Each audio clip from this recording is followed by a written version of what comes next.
ఓం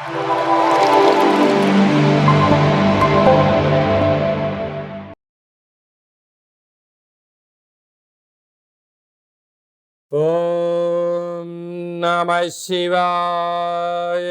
ఓం నమో నారాయణాయ. కర్మ నివారణ కర్మ, ప్రారబ్ధ కర్మ, ఆగమిక కర్మ నివారణ, నరదృష్టి నివారణ కాళభైరవాయ నమో నమః. ఓం దిగంబరాయ విద్మహే సింహవాహనాయ ధీమహి తన్నో కాళభైరవ ప్రచోదయాత్. హరి ఓం.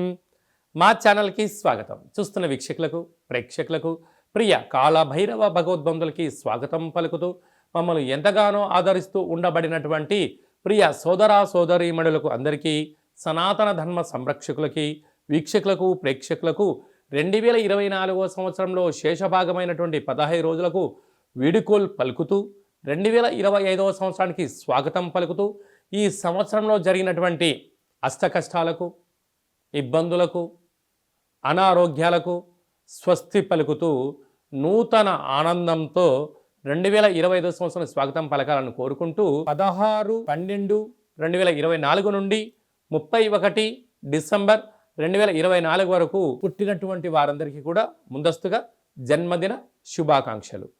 అలాగనే గతంలో వివాహం చేసుకున్న వారికి వివాహ వార్షికోత్సవ శుభాకాంక్షలు.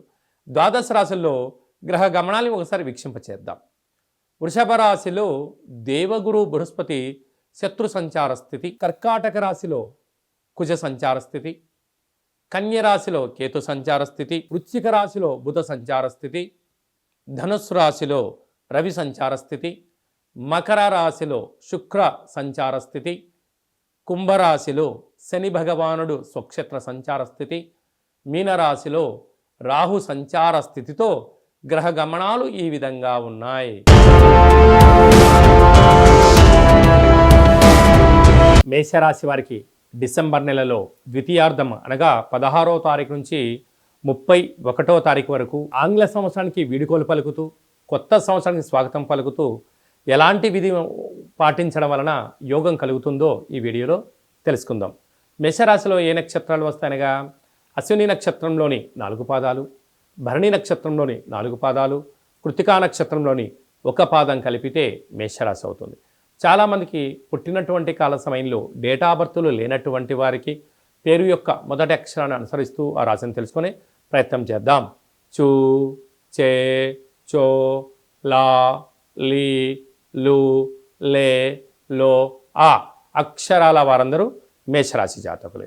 మేషరాశి యొక్క అధిపతి కుజ భగవానుడు. వీరికి 2వ స్థానంలో గురు సంచార స్థితి ఉండడం వలన సంవత్సరంలో వీలైనంత వరకు అప్పులు ఇవ్వకపోవడం, అప్పులు తెచ్చుకోకపోవడం ఉత్తమోత్తం. ఈ రెండింటిలో ఏది జరిగినా రాబోయే కాలంలో అంత ఇబ్బందిగా ఉండేటువంటి పరిస్థితి ఉంటుంది. కనుక వీలైనంత వరకు ఖర్చులను నివారించుకోవడం, సత్ప్రవర్తన జీవన విధానానికి స్వాగతం పలికే మానవ ప్రయత్నం చేయగలగాలి. అలాగనే అర్ధాష్టమ కుజుడు. మేషరాశి వారు బాగా గుర్తుపెట్టుకోవాల్సిన అంశం ఏమిటయ్యా అనగా ఆంగ్ల సంవత్సరంలో చివరి రోజైనటువంటి చివరి సోమవారం, చివరి మంగళవారం అవ్వడం వలన దూర, వాయు, జల ప్రయాణాలు పెట్టుకోవద్దు. అలాగనే వాగ్వివాదాలకు దూరంగా ఉండండి. కలహాలకు ఇది సరైన సమయం కాదు. క్రయ విక్రయాలకు దూరంగా ఉండడం ఉత్తమోత్తమం. అదే కాకుండా పెద్దవారు కానీ, తల్లిదండ్రులు కానీ మీ క్షేమాన్ని గురించి ఎవరైనా చెప్పినట్లయితే వినే మానవ ప్రయత్నం చేయండి. అనేక రకాల స్టేషన్లు, గొడవలు, పంచాయతీలు, ప్రమాదాలను నివారించడానికి అనేక రకాల అవకాశాలు ఉన్నాయి. లేకపోతే అనంతమైనటువంటి అష్టకష్టాలకు మీకు మీరే కొని తెచ్చుకునే పరిస్థితి గోచరిస్తుంది అర్ధాష్టమ కుజుడి యొక్క ప్రభావం కారణం వలన. అదే కాకుండా 6వ స్థానంలో కేతు సంచార స్థితి ఉండడం వలన మీకు అన్ని విషయాలు తెలుసు, కానీ పక్కవారితో చేసే ప్రయత్నం చేస్తారే తప్ప మీరు ఆచరించకపోవడము మీ యొక్క విజయానికి మీరే కారకులు అవుతారు.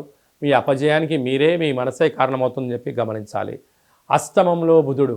దయచేసి ఈ సంవత్సరం చివరిలో ఏది మీరు కొత్తగా ప్రారంభించకపోవడమే ఉత్తమోత్తమం. భాగ్యస్థానంలో రవి సంచార స్థితి ఉన్నప్పుడు భార్య మాట భర్త, భర్త మాట భార్య, ప్రేమికులు సైద్యగా ఉండే మానవ ప్రయత్నం చేయండి. రాజ్యస్థానంలో శుక్ర సంచార స్థితి ఉండడం వల్ల ఉద్యోగ ప్రయత్నం చేసేవారికి, నూతనమైన ఉద్యోగము, వాహనము, ఐశ్వర్యము, బంగారు ఆభరణాలు, నూతన వస్త్రాలు, క్రయ విక్రయాలు మీకు యోగదాయకం. లాభస్థానంలో శని, మీరు ధర్మంగా ఉన్నంత వరకు విజయం మీ సొంతమవుతుంది. వ్యయంలో రాహు, దయచేసి చెప్పుడు మాటల చేతని, వీకెండ్ పార్టీలని, వీకెండ్ వినోదాలని ఈసారి పెట్టుకోకపోవడం ఉత్తమోత్తంగా భావించగలగాలి. కనుక ఇలాంటి పరిస్థితుల్లో మేషరాశి వారు ఏం చేయగలగాలి అన్నట్లయితే, మంగళవారం మనకు సోమవారం సోమవతి అమావాస్య, మంగళవారం కూడా అమావాస్య ఛాయలు ఉన్నాయి కనుక ఒక గ్లాసు బియ్యాన్ని అన్నంగా వండి అందులో ఒక చారడేసేంత కుంకుమను ఏర్పాటు చేసుకొని ఒక 3 ముద్దలు కట్టి కర్పూరం పైన అన్న ముద్దల పైన కర్పూరం పెట్టి వెలిగించి ఆ మేషరాశి జాతకులకు దిష్టి తీసి కుక్కలకు పెట్టడం వలన నరదృష్టి, శత్రు ప్రభావము తొలగిపోయి ఈ సంవత్సరానికి ఈ నరదృష్టికి ఫుల్ స్టాప్ పెట్టడం జరుగుతుంది. కనుక ఈ చిన్న విధి విధానాన్ని పాటిద్దాం, నూతన సంవత్సరానికి స్వాగతం పలుకుదామని చెప్పి గమనించాలి. అలా కుదరలేదు, ఎలా ఏం చేసుకోవాలి అన్నట్లయితే ఈ కింది నెంబరు సంప్రదించినట్లయితే మీకు వాట్సాప్ కాల్ ద్వారా పూజా కార్యక్రమం చేసుకునే విధానాన్ని తెలియజేయడం జరుగుతుంది. అలా చేసుకోలేకపోతే సాకలే వారితో కూడా దిష్టి దించడం జరుగుతుందని చెప్పి కూడా గమనించాలి. ఈ 2024 సంవత్సరానికి మన స్వస్తి పలుకుతూ ఈ యొక్క ఆంగ్ల సంవత్సరంలో చివరి రోజు సోమవతి అమావాస్య, మంగళవారం అమావాస్యతో కూడుకున్నటువంటి అవుతున్నాయి కనుక ప్రధానంగా మనము ఎలాంటి విధి విధానాలు పాటించాలో కూడా తెలుసుకుందాం. ఎందుకనగా ఇయర్ ఎండింగ్ అనగానే మనకు 25వ తారీఖు నుండి హాలిడేస్ రావడం, అందులో సంవత్సరంలో చివరి ఆదివారం, చివరి సోమవారం, చివరి మంగళవారం. ఈ సంవత్సరం రాజు కూడా అంగారకుడే కనుక అలాంటి తెలుగు సంవత్సరాది పండగకు రాజు అయినటువంటి ఆయన ఈ యొక్క మంగళవారం అమావాస్యతో కూడుకున్నటువంటి పరిస్థితులు ఉంటున్నాయి కనుక వీలైనంత వరకు సముద్ర స్నానమని, దూర ప్రయాణాలని, ఆవేశభరితమైన నిర్ణయాలు కానీ దయచేసి ఎవరు కూడా ఎలాంటి ప్రయాణాలు పెట్టుకోకపోవడము ఉత్తమోత్తంగా భావించగలిగింది.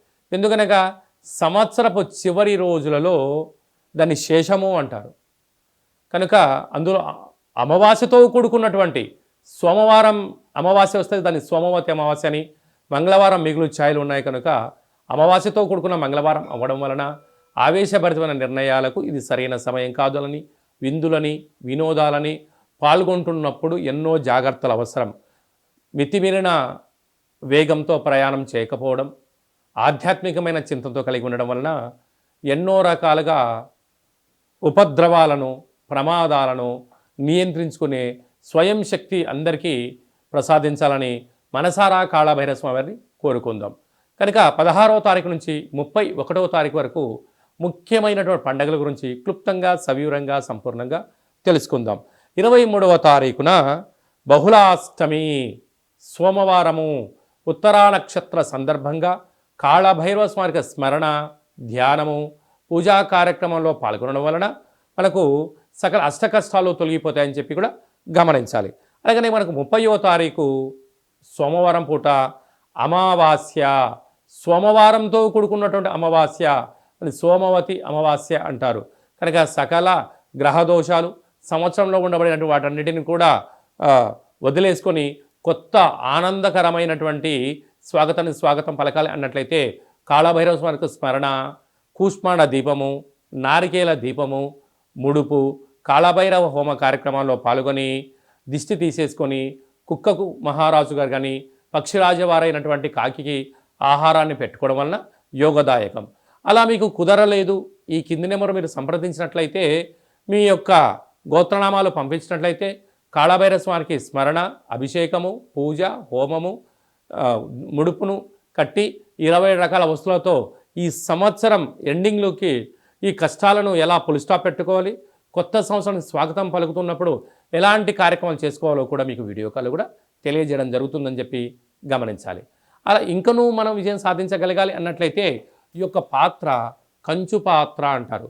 కంచు మోగినట్టు కనకం మోగదు గదరా సుమతి అని చెప్పి మనకు సుమతి శతకంలో ఉంటుంది. మనకు రాసులు 12 ఎలా ఉంటాయో 12 రాసులను ఇందులో అచ్చు వేయడం జరుగుతుంటుంది. ఈ పాత్రను మనం ఇంట్లో పెట్టుకొని ఎలా ఉపయోగించుకోవాలో చెప్తాను, ఒకసారి వినండి.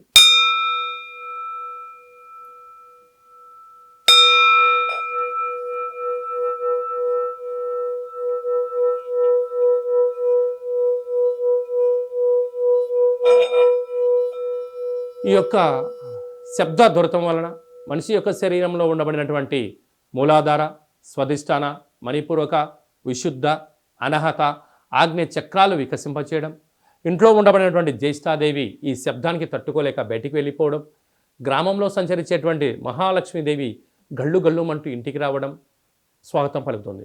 అలాగా మనకు చాలామందికి నాకు నరదృష్టి ఉంటుందండి, ఏం చేసినా ఈ మధ్య కలిసి రావట్లేదండి, మా అబ్బాయి కానీ అమ్మాయి కానీ ఆహారం తీసుకుంటున్నారు కానీ ఒంటికి పట్టట్లేదండి, అనేక వ్యాధులతో ఇబ్బంది పడుతున్నాము అనుకుంటున్న వారందరికీ కూడా ఈ యొక్క పాత్ర, అక్షయ పాత్ర ఆవశ్యకత ఉందని చెప్పి గమనించాలి.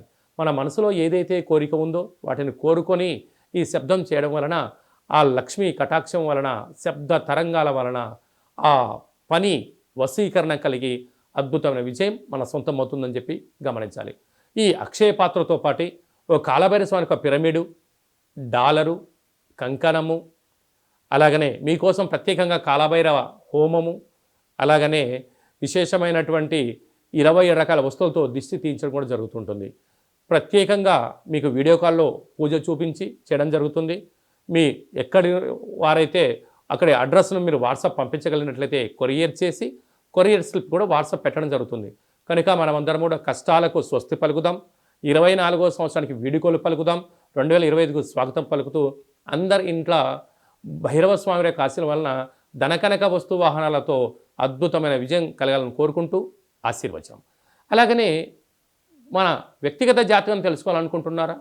మీ యొక్క పేరు, పుట్టినటువంటి తేదీ, నెల, సంవత్సరం, సమయం రాసి మీరు వాట్సాప్లో పంపించగలిగినట్లయితే 100 సంవత్సరాల జాతకాన్ని సవివరంగా సంపూర్ణంగా రాసి పంపించి, ఆ తర్వాత మీరు పుట్టినప్పుడు గ్రహ గమనాలు ఎలా ఉన్నాయి, ప్రస్తుతం ఎలా ఉంటున్నాయి, రాబోయే కాలంలో ఎలా ఉండబోతున్నాయో మీకు తెలియజేయడం జరుగుతుందని చెప్పి కూడా గమనించాలి. అలాగనే చాలామందికి పుట్టినటువంటి కాల సమయంలో డేటా ఆఫ్ బర్త్లు లేనటువంటి కారణం వలన మీ పేరు యొక్క మొదటి అక్షరాన్ని అనుసరిస్తూ ఆ రాశిని తెలియజేసే ప్రయత్నం చేస్తూ భూత, భవిష్యత్, వర్తమానాన్ని గవళ ద్వారా అనగా రమణ శాస్త్ర ద్వారా కాళభైరవ ఉపాసన చేత మీకు జాతక వివరాలను తెలియజేస్తూ ఎలాంటి పరిస్థితులలో ఎలాంటి పనులు చేసుకోవాలి, ఎలాంటి పనులలో మనం మౌనం వహించాలి, ఎప్పుడు కార్యక్రమాన్ని చేసుకోవచ్చు, ఎప్పుడు చేసుకోకూడదో ఆధ్యాత్మికమైన సలహాలు, సూచనలు మీకు తెలియజేయడం జరుగుతుంది.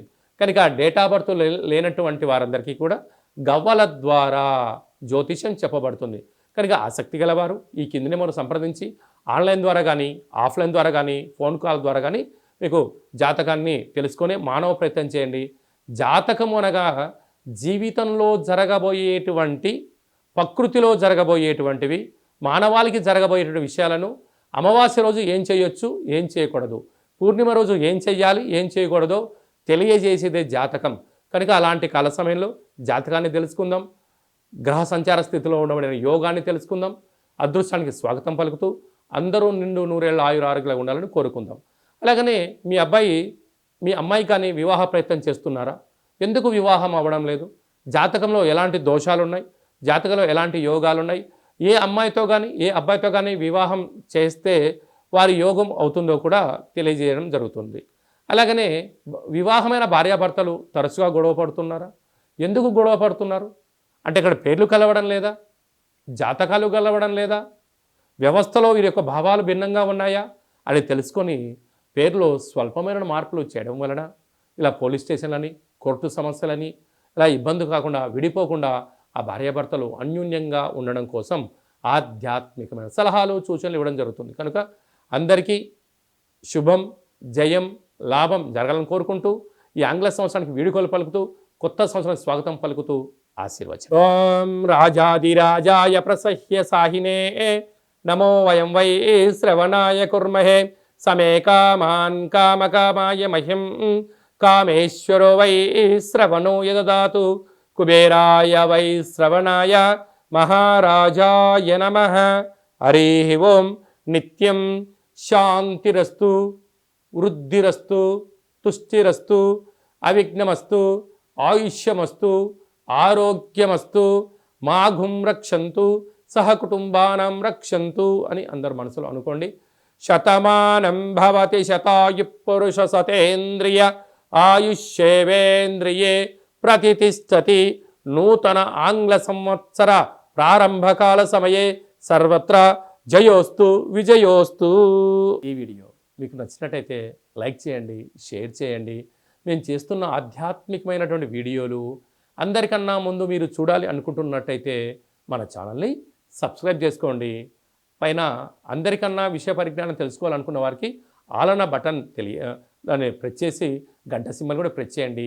మీరు ఎవరి క్షేమాన్ని అయితే కోరుకుంటున్నారో అంటే మీ క్షేమాన్ని ఎవరైతే కోరుకుంటున్నారో ఈ ఆధ్యాత్మికమైన సలహాన్ని సూచనను అందజేసి హిందూ ధర్మాన్ని కాపాడండి.